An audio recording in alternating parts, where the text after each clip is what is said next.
حسبة بيرما.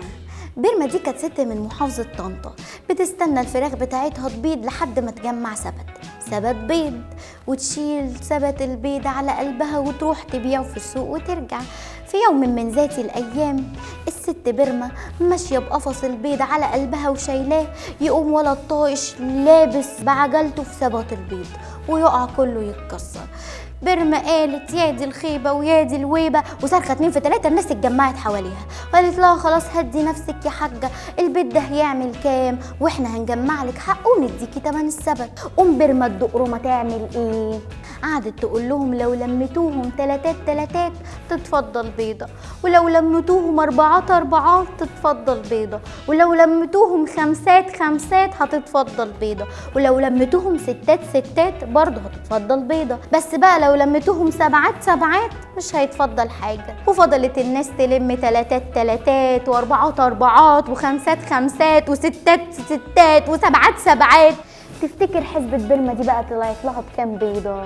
لو انت عرفت حسبة بيرما طلعت كام بيضة اكتب لنا في التعليقات. ما تنساش تعمل شير وسبسكرايب، صح؟ مش يطلع على اليوتيوب؟ ما تنساش تعمل شير وسبسكرايب عشان نقول لهم ايه ولا مش هنقول لهم حاجة؟ اعمل شير وسبسكرايب وخلي توكلك على الله. مش لاقي حد في البعد غير القلب في الدفاتر.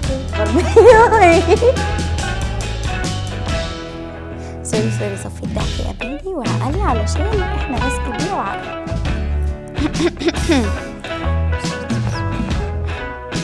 بتسجلوا الحاجات دي عندكم يا مصطفى؟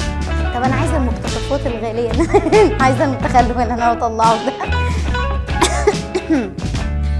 حسبة بيرما دي كانت بنت غلبانه من محافظه الشرقيه. قلت كل المحافظات الا طنطا.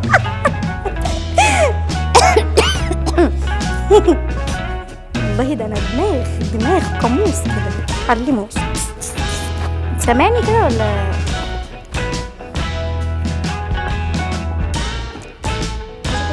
بيتنا دي كانت تقعد جنب الفراخ بتاعتها تستنى لحد ما البيت يلعب ولا طايش بعجلته لبس. ينفع نقول كرتونة البيت؟ انا نص سامعاها ازاي؟